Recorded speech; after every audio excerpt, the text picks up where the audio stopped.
Hey friends, let's go for a walk and see God's purpose for our lives. Let's walk with purpose.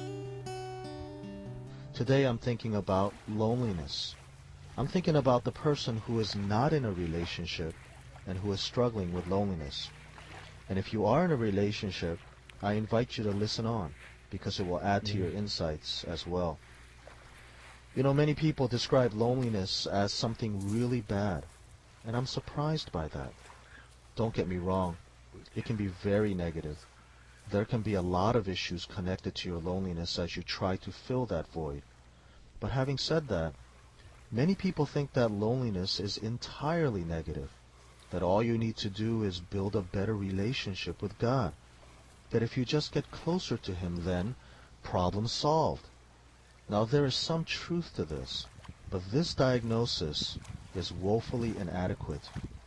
Those who think this miss the most basic point about loneliness, that is an emotion created by God Himself. Remember Adam in the garden? You should note that he was perfectly happy in that place. He never filed a complaint about being lonely. Remember that it was God Himself who said that it was not good for the man to be alone. And by the way, Adam didn't hear God say that in Genesis 2:18. Now think this through with me. Even if he did hear God, Adam would still be confused and say, "Alone? What's that?" He would have no idea what that was because he was perfectly content in a perfect world, and God knew that. And so the only way that Adam was going to feel lonely was for God to put it in him. And that's what God did, by bringing all the animals to the man for him to name.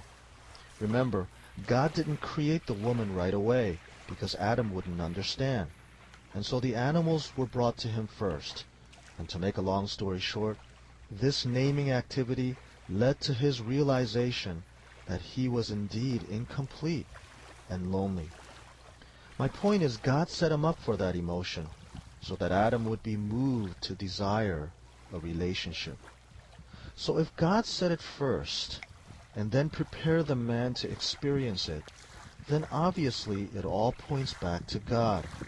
You could say that loneliness is the first God-ordained emotion in the Bible.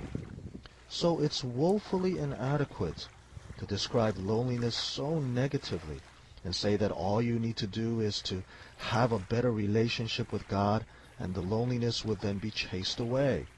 Actually, it's okay to feel lonely. You're supposed to feel it. So when surveys show that loneliness is the #1 emotion that singles feel, my first response is not negative, nor to think that, hey, singles need to have a better relationship with God. No, my first response is, this is normal. So you're supposed to feel it. It's not all bad. It's okay. In fact, loneliness is to be a motivator. God gave it to Adam for a reason, right? So we can say that loneliness in its most basic form is not a sin, but a motivator. And we all need motivation to do the right thing. That's why God created emotions, right? To move us. So, discover today how loneliness can move you to build a better relationship that pleases God.